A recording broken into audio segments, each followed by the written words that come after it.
When the clock strikes midnight at the Chandipur railway station, the physical world seems to fall away.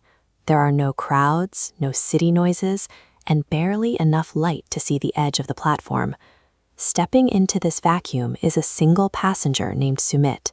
He carries no luggage, only a small, highly valuable package of medication. His destination is Sonajodi, a remote settlement bordered by dense jungle. His instructions are clear. If the medicine is not delivered by morning, he loses his job. When an employee faces the immediate threat of losing their income, the mind prioritizes professional survival over physical safety. The modern pressure to keep a job forces a person to walk right past their own survival instincts and step directly into a hostile environment. Seeking any sense of direction, Sumit approaches a solitary tea stall at the edge of the fog, hoping the vendor, Raju, can point him toward the village. Raju provides a highly specific warning. He explicitly tells Sumit that the forest road is dangerous at night, populated by entities that mimic human voices and appearances to lure travelers off the path.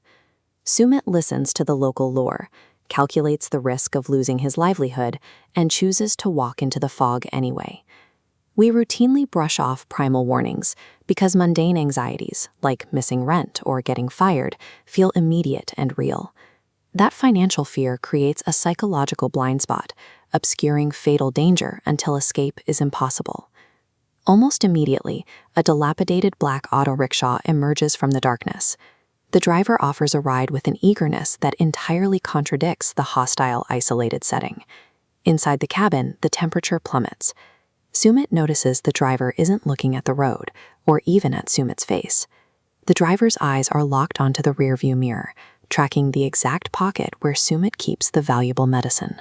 This map shows the exact geographical mechanics of the trap. The vehicle abruptly veers off the main route and breaks down deep inside an uninhabited sector of the jungle, miles from any recognizable road. A second figure steps out from the tree line. The breakdown was entirely staged.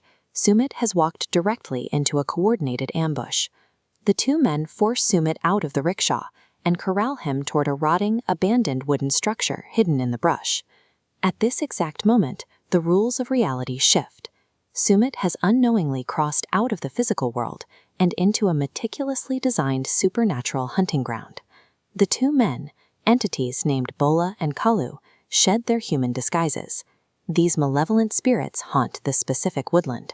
Their faces melt away, revealing glowing red eyes as they prepare to feed.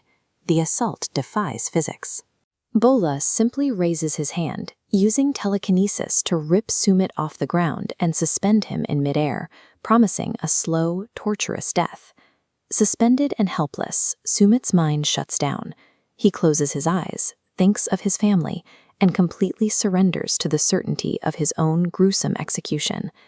Then, a blinding blue light erupts inside the decaying room. A booming voice commands the entities to drop their prey, shattering their supernatural control. A glowing figure in a police uniform materializes. This is the spirit of Inspector Dutta. He was a dedicated law enforcement officer who previously patrolled this district. He extends his hand, firing a massive shockwave of energy that incinerates the two demonic figures where they stand.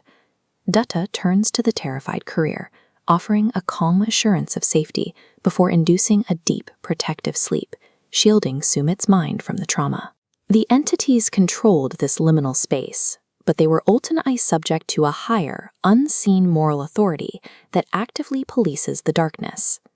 Sumit wakes up the next morning on the very same bench at Raju's tea stall, completely unharmed, leaving him to question if the entire ordeal was a stress-induced hallucination. This timeline reveals the historical truth.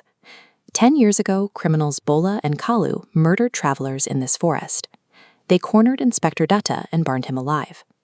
Dutta swore a vow to protect the innocent, triggering a mysterious fire that soon killed the criminals. As Sumit finally boards his train in the daylight, he looks toward the tree line. A faded silhouette in a khaki uniform raises a hand in a silent salute before vanishing into the morning mist. The legend of Chandipur endures because it offers a comforting finality. It shows that an unbreakable sense of duty, forged in life, can cross over and actively protect the living long after death.